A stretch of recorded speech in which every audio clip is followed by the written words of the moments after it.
Hi. Hi, how you doing? So we just had a giant fight that lasted all day a couple days ago.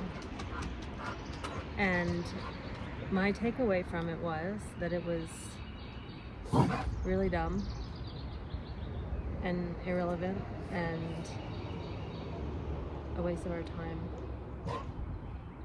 Is that how you feel too?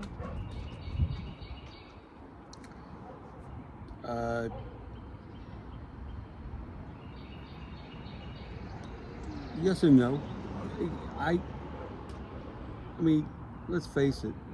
I'm not the sharpest tool in the drawer, and I don't pick up on things, and I don't express myself very well. And I that's think first and foremost. a lot of what we argue about just seems to be like we have different memories of what happens, and then we just get really sidetracked with like arguing about what actually happened rather than any of the the more meaningful issues involved. But when I think back over that fight, like I couldn't tell you what we were arguing about. We were arguing about what happened. You know what I mean? Like it wasn't. Yeah. It just didn't seem important. On that note, I've always felt like in a battle of wits, I feel like I'm completely unarmed. I don't feel like there's times where I can remember things like it happened yesterday, but most of that is shit that happened when I was 8, 9, 10, 11, 12 years old. You know, I could almost recite a chapter and verse. I may not be able to give you the names and dates and times, but I think that's one of the things about this, right? Though, that it's like newly acquired information that you can't remember, but you can remember stuff from long ago, like really clearly. So that's why we have conflict about stuff going on in our lives right now, because I don't know if you always can recall exactly. Yeah. I mean, it's like a time frame of when I went out the door versus came in the door versus went back out the door. Well, I wanted to say that one of the things I admire about you the most is what an authentic person you are. Like, I think back over what I know about your life and the experiences that we've had together, and everything you do is because it's something you want to do. And you never do stuff to try to like be part of a certain group or get people to be impressed by you. You know, it's like you're just exactly who you are, and you're not ever putting on like a show to try to seem like you're something that you're not, or get more people to like you. And I was trying to think about, put my finger on like what was the initial attraction, and I think it was that you were just like really authentic. Like I just believed you, and I connected with you from the very first moment we met, because there was no like artificial nonsense going on, you know? And I really admire that, because I think with your background, it would have been really easy for you to like try to create some persona around yourself that was more whatever, or made you feel better about yourself. But you never did that. You just always did exactly what you wanted to do, and your hobbies were always exactly, you know, what you were interested in, and you did a lot of stuff on your own, you know, not trying to, I don't know, just really admire that. I think it's rare. I don't know, I can't think of anybody I know in my life who's as authentic and honest about who they are as you are. Thank you. Appreciate that. Thanks. You've done a good job, Grasshopper. Yeah, thank you. I mean, I appreciate you noticing that. It's something that I haven't thought about it, but then again, it seems like everything I've ever done has been kind of solitary without it being solitary. Well, that's the thing. Like you didn't need like a group of friends to get you involved in stuff. You just Well, did what Bill wanted to yeah, do. definitely did it. Like when you got the motorcycle, Yeah. it wasn't to be like part of a gang or like Yeah.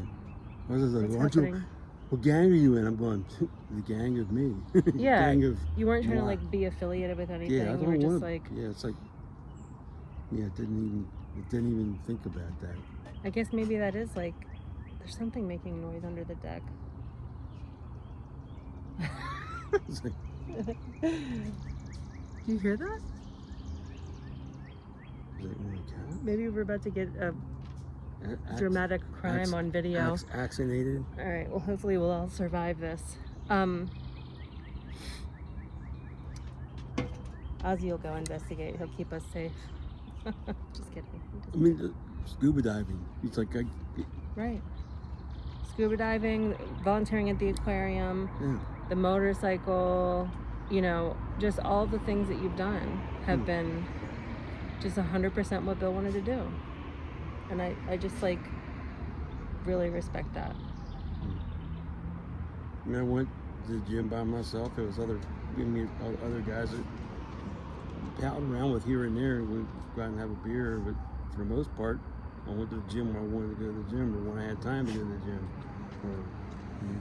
Yeah, I guess the underlying thing is that you're really, oh, that's a very pretty bluebird, that you're really independent. Like you don't rely on other people to like, you know, shore you up or build you up or get you to do stuff. Like you just, you know, I think if I was single, if I had been married for 21 years and I had gotten divorced, I don't think I would like, you did like so many things during that time. Like when you were single, you like just created a whole life for yourself. And I really think I would have struggled with that. Like if I think about it from my perspective, it would have been very hard for me to transition to a life without a partner, but you just like did. Good cats. Well, cats. They're certainly not dogs, are they, Ozzy? I'm not an authority on this, but I'm not sure. Don't you think it's funny how some days everything just seems like completely normal, and then other days it feels like the, I don't know, for me, some days it feels like Alzheimer's like looms over everything that we're doing, but then there's other days where I don't even think about it. I guess every day is just not the same. I mean, I try not to dwell on it. I try not to make it a focal point in why I do what I do when I do it, because I do it. I try to make it so, I won't say unique, because every day you get up, you know, brush your teeth and shower and you do what you got to do. But I try not to let it. I try not to, like everything else in my life, I try not to let it rule me or rule who I am or what I'm doing.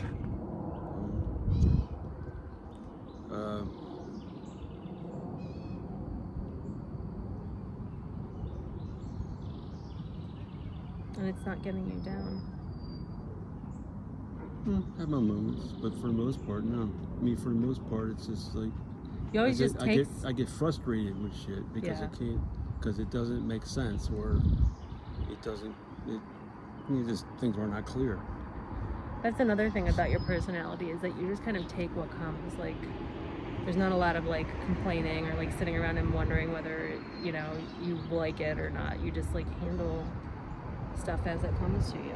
This is like you're handling this exactly the same way. It's just like, all right, well, this is what we're dealing with now, and then you just don't get sad about it. I mean, I guess from the early days of, you know, the group fourism. The what? Group fourism, like from going to grade school. Oh. And the group four. Oh, shit. being in the group four in grade school. You know, it's like, you know, shit could be worse. It could be a hell of a lot worse. Oh yeah. And I think you were also literally taught not to complain, right? Like, it was like shut up and eat what you're given, and you know, like, or go to bed without dinner. Right. Like, I definitely think that was like kind of beaten into you, but you're also just like an independent, strong person who knows who you are. You know, there's no identity crisis. It's like, this is the shit I like to do, and this is, I don't like that, and I'm not going to do that, and it's just that, you know, simple. Yeah. It's admirable. I mean, yeah, I don't mind physical labor. I don't like being put on the spot, though. Like what? Just, you know, like what was happening yesterday. It's like I don't like knowing them to come up with an answer for something that took place, and it's like, you know, it's like, then I gotta go find the videotape, and and you find out the videotape is blank, or you know, in my brain. Yeah. Yeah, you said a couple things about like thinking that I was like deliberately misleading you, or like trying to make up stuff to make you feel crazy, and that, like, you know, that was hard for me because I would never do that in a million years. And the fact that you don't remember things the way I remember them, I'm sure is very frustrating, and it does seem like I'm making shit up, but I'm not. You know what I mean? Like, it's hard to navigate that kind of stuff. Yeah. So anyway, we survived it. Yeah.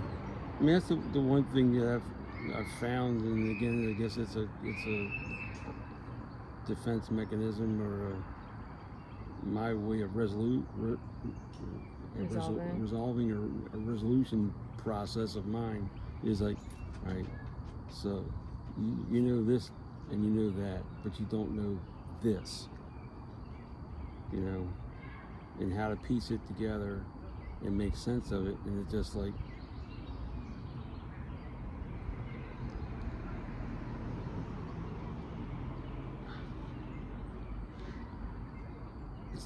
it's like delivering the papers. It's not the hardest thing in the world to remember the course of the direction that you have to go. I haven't had the paperwork to do that in months. Because that's not newly acquired information. Yeah, because it's not newly acquired information, and it's not. And then figuring out, you know, I got this many papers. It's like like as you wear down the bundles, you get down to the point of where, all right, so I got this one needs a full bundle. This one needs 3 bundles. This one needs 2 bundles. This one only needs 15 pieces. This one needs 5 pieces. You know, so you just got to make sure that you get those little guys taken care of, and then the big ones you may have to cheat on. Like this one's not going to get a full 2 bundles. You know, that kind of. You know, it's like just navigate. It does. One of the things that I first thought about, like one of the first conclusions I drew about the way that your brain was changing was that I don't think it's as easy for you to solve problems as it used to be. Like, it seems like you used to just, I don't know, I guess your thought process used to be like more organized, and you could like see a problem and figure out what to do. But like, I've noticed recently, it just seems like you get really flustered. Well, it's also tool limited too. I mean, sometimes. I mean, it's like I don't have a sander, so figuring out another way of doing what I need to do to, you know, finish all projects. Or yeah, I guess sometimes it seems like the process is a bit convoluted. Yeah. Anyway, we're navigating. Yeah. We're getting there. Pawn shop. What? Pawn shop. Goodbye. Oh, a sander? Yeah. Go for it. Go pawn shopping.